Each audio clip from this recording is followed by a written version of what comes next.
struggling with severe flooding. More than 10,000 men, women and children have died trying to cross this stretch of water. Fires, droughts and all kinds of extreme weather are set to intensify as global temperatures rise. The UN is cutting its aid operation because donors have promised only half the funding they gave last year. 2020 was the second warmest year on record, coming within 1/100 of a degree of tying the high set by 2016.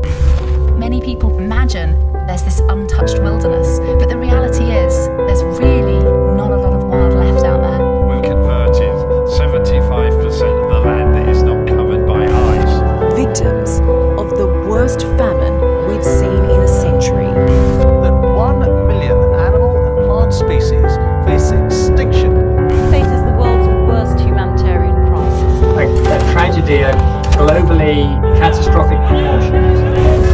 Battling the worst bushfires in living memory, Australian leaders admit they're in uncharted territory. We can't pretend that this is something we've experienced before. It's not. The extent and spread of the fires, the speed at which they're going, the way in which they're attacking communities who've never ever seen fire before is unprecedented.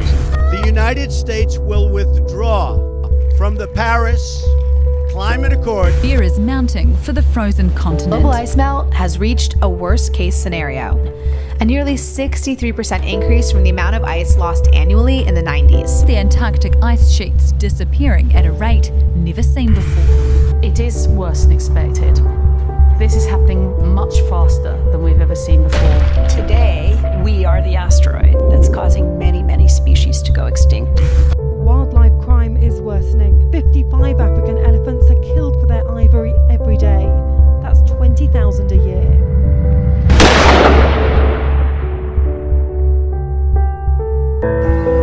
What happens next is up to every one of us.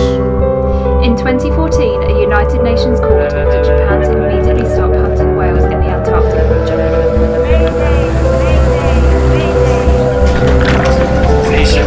This is the Steve Irwin.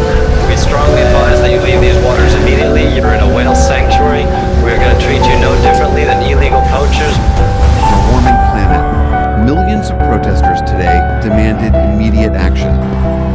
It's a protest unique not only for its size, but for those leading it, young activists, many leaving school today to make their point. In cities all across the world today, protesters are taking to the streets in record numbers, demanding their leaders reduce greenhouse gas emissions to address climate change. I don't want you to listen to me. I want you to listen to the scientists. And I want you to unite behind the science. And then I want you to take real action. More than 100 countries are now going carbon neutral. In Europe, the United States, China, South Korea, Japan, Canada, New Zealand, the UK. It will be 100% clean energy economy. To become the first carbon neutral continent would be carbon neutral. And is set to go carbon neutral. Net zero greenhouse gas emissions. The UK cut carbon emissions further and faster than any other major economy. The world's largest offshore wind farm. The scale has transformed. We're now using much bigger turbines. We're now installing much bigger wind farms. Just one rotation produces enough electricity to power a home for 24 hours.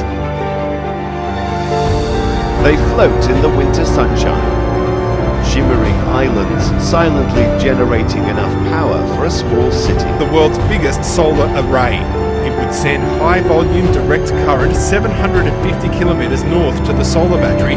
The renewable energy would then flow through undersea cables 4,500 kilometres to Singapore. I want to use my skills and training to protect these animals, to protect this land.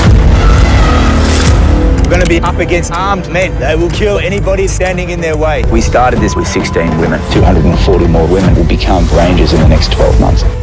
We will not let you get away with this. Right here, right now, is where we draw the line.